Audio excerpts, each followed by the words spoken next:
નમસ્કાર, આપ જોઈ રહ્યા છો ક્રાઇમ સ્ટોરી અને હું છું નિશિત રાજુગુરુ. આજે ક્રાઇમ સ્ટોરીમાં ગુજરાતની એક એવી શરમજનક ઘટના, એવી દર્દનાક ઘટનાની વાત કરવી છે કે જેના વિશે જાણતા પણ અચંભો લાગે, જાણતા પણ ચિંતા થાય કે આપણા ગુજરાતમાં આવી ઘટનાઓ શા માટે ઘટે છે. દાહોદમાં એક મહિલા સાથે અમાનવીય વર્તન થયું. એક જઘન્ય અપરાધને અંજામ આપવામાં આવ્યું. ને અપરાધ આપવામાં એક બે નહીં 15 લોકો સામેલ હતા. કદાચ તમે દાહોદની ઘટનાથી વાકેફ હશો, પરંતુ આજની ક્રાઇમ સ્ટોરીમાં મારે તમને એ જણાવવું છે કે આખરે આ મહિલા સાથે એવું તો શું થયું, મહિલાનો એવો તો શું વાંક હતો કે 15 જેટલા લોકોના ટોળાએ એક મહિલાને અર્ધનગ્ન કરી ગામમાં બાંધીને ફેરવી. ક્રાઇમ સ્ટોરીમાં આજે વાત દાહોદમાં એક મહિલા સાથે થયેલા અમાનવીય વર્તનની.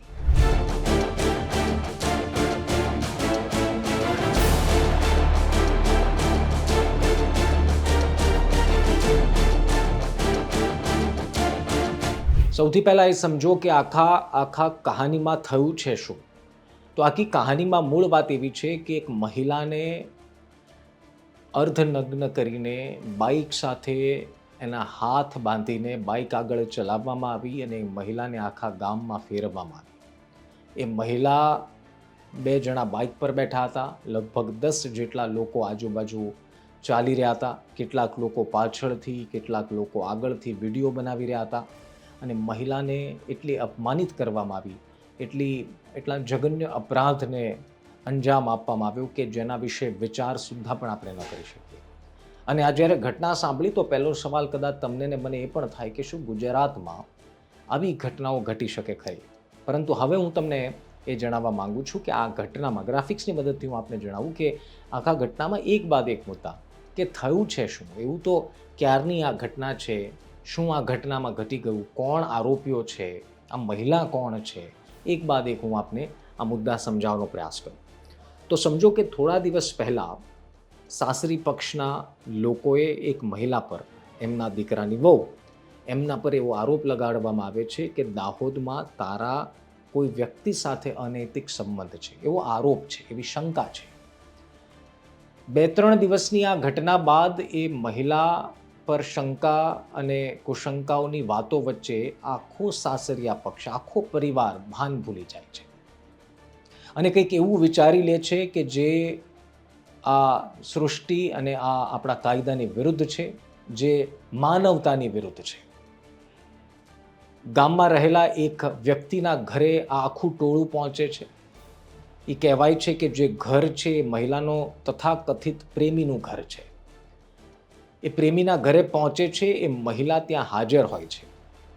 મહિલા કંઈ સમજે, પોતાની વાતને રજૂ કરે અને પોતાની હાજરીને સાબિત કરે પહેલાં આ ટોળું ભાન ભૂલી મહિલાને ઢસડીને બહાર કાઢે છે. મહિલાને બહાર કાઢી નિર્વસ્ત્ર અર્ધનગ્ન કરવામાં આવે છે. એની ઉપર અત્યાચાર ગુજારવામાં આવે છે, આરોપોની વર્ષાઓ કરવામાં આવે છે અને ત્યારબાદ એ મહિલાને બાંધીને બાઇક સાથે એના હાથ બાંધે છે. એના હાથમાં દોરડું, એ દોરડાનો એક બીજો છેડો બાઇક સાથે બાંધે છે. બાઇક આગળ ચલાવવામાં આવે છે અને મહિલાને ઢસડીને ગામમાં ફેરવવામાં આવે છે, એનું અપમાન કરવામાં આવે છે. એક મહિલા સાથે જઘન્ય અપરાધ, એક અમાનવીય કૃત્ય કરવામાં આવે છે, જેને સાખી બિલકુલ ન લેવાય. કારણ કે આ શાંતિપ્રિય ગુજરાત છે એવું આપણે ઘણા દિવસોથી કહીએ છીએ, પરંતુ અપરાધો છે, ગુનાઓને અંજામ આપે છે, પરંતુ એક મહિલા સાથે આવો અત્યાચાર એ સાંભળવું પણ એ દુઃખદાયી છે. આ આખી ઘટનામાં 7-8 લોકો જોડે ચાલે છે, જેમાં મહિલાઓ છે, બાળકો છે, વૃદ્ધો છે. કેટલાક સગીર આગળ ચાલતા બાઇકની આગળ ચાલતા વિડીયો ઉતારે છે. કેટલાક લોકો પાછળ ઊભા આ મહિલા સાથે થતા અત્યાચારનો વિડીયો ઉતારવામાં વ્યસ્ત છે. ગામમાં એક પણ વ્યક્તિએ આ ગુનાને અટકાવવા માટે, આ અંજામને અટકાવવા માટે પ્રયાસ નથી કર્યો. આ આખું કાંડ રચાય છે અને કેટલાક લોકો જે વિડીયો ઉતારે છે, એમાં સગીર પણ છે, એ સોશિયલ મીડિયામાં વિડીયોને અપલોડ કરી વાયરલ કરે છે. વિડીયો વાયરલ થઈ ગયા બાદ આ આખી ઘટના 28 તારીખની છે. 28 તારીખે જ આ વિડીયો દાહોદના પોલીસ અધિકારી પાસે પહોંચે છે. પોલીસ અધિકારી વિડીયો જોઈને સ્તબ્ધ થઈ જાય છે, ગુનાની ગંભીરતા સમજે છે, ઘટનાની ગંભીરતા સમજે છે અને તાત્કાલિક કાર્યવાહી કરવા દાહોદના આ ગામમાં પહોંચી જાય છે. દાહોદના જ્યારે આ ગામમાં પહોંચે છે અને મહિલાની શોધ કરે છે તો આ મહિલા એ જ સાસરી પક્ષના ઘરમાંથી મળે છે જ્યાં તેને મારીને અત્યાચાર ગુજારીને એને ગોંધી રાખવામાં આવી હતી. મહિલાનું પોલીસ અધિકારીઓ, પોલીસ બળ રેસ્ક્યુ કરે છે અને એ જ દિવસે તાત્કાલિક કાર્યવાહી કરીને 12 લોકોને ઝડપી પાડે છે. મૂળ 15 લોકો સામેલ હતા, પરંતુ 12 લોકોમાં 4 સગીર છે, 4 મહિલા છે અને બાકી જે 3 લોકો ફરાર છે એમાંથી એક પુરુષ, એક મહિલા અને એક સગીર, જેની શોધખોળ હજુ પણ પોલીસ કરી રહી છે. આખા ઘટનાના થોડા બેકગ્રાઉન્ડમાં જઈએ. પછી થયું શું? આખી એ ઘટના, પોલીસ કાર્યવાહી કરી, આરોપીને ઝડપી લાવી, સમાચાર પત્રોમાં આ સમાચાર છપાયા અને પછી લોકોના ધ્યાને આવ્યું કે આ થોડા દિવસ પહેલા દાહોદના ગામમાં ઘટના ઘટી. આજે પોલીસે રિકન્સ્ટ્રક્શન કર્યું, આરોપીઓને ગામમાં લઈ ગયા જ્યાં ગુનાને અંજામ આપ્યો હતો, ત્યાં રિકન્સ્ટ્રક્શન કર્યું. આ ઘટનાનું થોડું બેકગ્રાઉન્ડ આપને કહું તો આ જે મહિલા છે થોડા વર્ષો પહેલા રાજકોટમાં મજૂરી કામ કરતી હતી અને પતિ સાથે મજૂરી કામ કરતી હતી. પોલીસના કહેવા પ્રમાણે આ મહિલાનો પતિ એક મર્ડરના, હત્યાના ગુનામાં રાજકોટની જેલમાં બંધ છે. એ ત્યાં ઘટના ઘટ્યા બાદ આ મહિલા પોતાના ગામ એટલે કે આ દાહોદના ગામમાં આવીને વસે છે અને ત્યાં એની પર આવા ગંભીર આક્ષેપ અને શંકાઓ વ્યક્ત કરવામાં આવે છે. પોલીસ હજુ પણ આ 3 લોકોને શોધી રહી છે. મહિલાના ભૂતકાળમાં જવાને બદલે મહિલા સાથે જે થયું છે એ શરમજનક છે. ગુજરાતમાં આવી ઘટનાઓને અંજામ આપવો જ એ વાતની સાબિતી છે કે ગુજરાતમાં મહિલાની સુરક્ષા ઉપર તંત્રએ વિચાર વિમર્શ કરવાની જરૂર છે.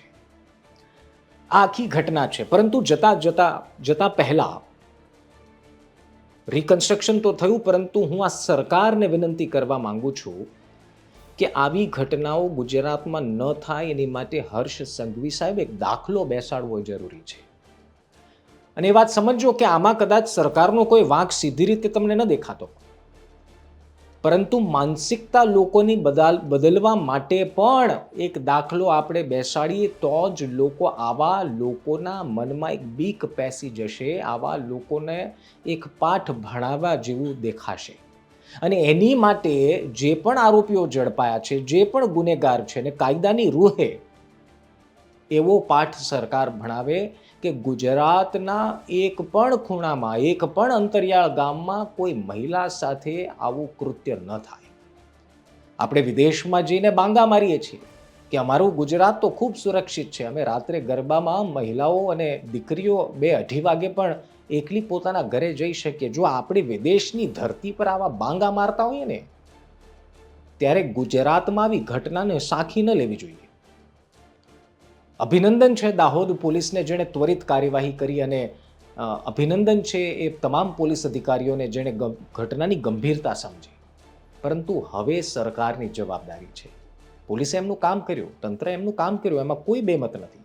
પરંતુ જો આપણે દાખલો સાહેબ નહીં બેસાડીએ ને, તો આવા લોકો, આવા નરાધમો, આવા કહેવાતા પરિવારના સભ્યો જે એક મહિલા પર માત્ર શંકાના આધારે આટલું કૃત્ય આચરવામાં જો ડર ન લાગતો હોય તો એવાના મનમાં ડર પેસાડો સાહેબ. ગાંધીના ગુજરાતમાં તમારા પર દારૂની રેલમછેલના આરોપો લાગે, મહિલા અત્યાચારના આરોપ લાગે, એ સાખી ન લેતા. અને આવી ઘટનામાં જો તમે કડક કાર્યવાહી કરીને દાખલો ન બેસાડ્યો ને સાહેબ, તો કાલ ઉઠીને ફરી જો આવી કોઈ ઘટના થશે ને તો તમારું માથું ઊંચું નહીં થઈ શકે. તમે પણ જાણો છો ને અમે પણ જાણીએ છીએ. દાહોદની ઘટનામાં મહિલાને સાથે જે કંઈ પણ થયું એ ખોટું થયું છે, એ આખું ગુજરાત જાણે છે. અને સરકારને વિનંતી છે કે ગુજરાત તમારી સાથે છે. દાખલો બેસાડવામાં સાહેબ ઢીલ ન કરતા. અમરેલીમાં નિર્દોષ પાયલનો જો વરઘોડો નીકળી શકે ને, તો દાહોદમાં મહિલા સન્માન ઈચ્છે છે ને ન્યાય ઈચ્છે છે, એની માટે તમે શું કરો છો ને એની પર આ ગુજરાતની નજર છે. વધુ વિડીયોઝ જોવા માટે ગુજરાત તક સાથે જોડાયેલા રહો.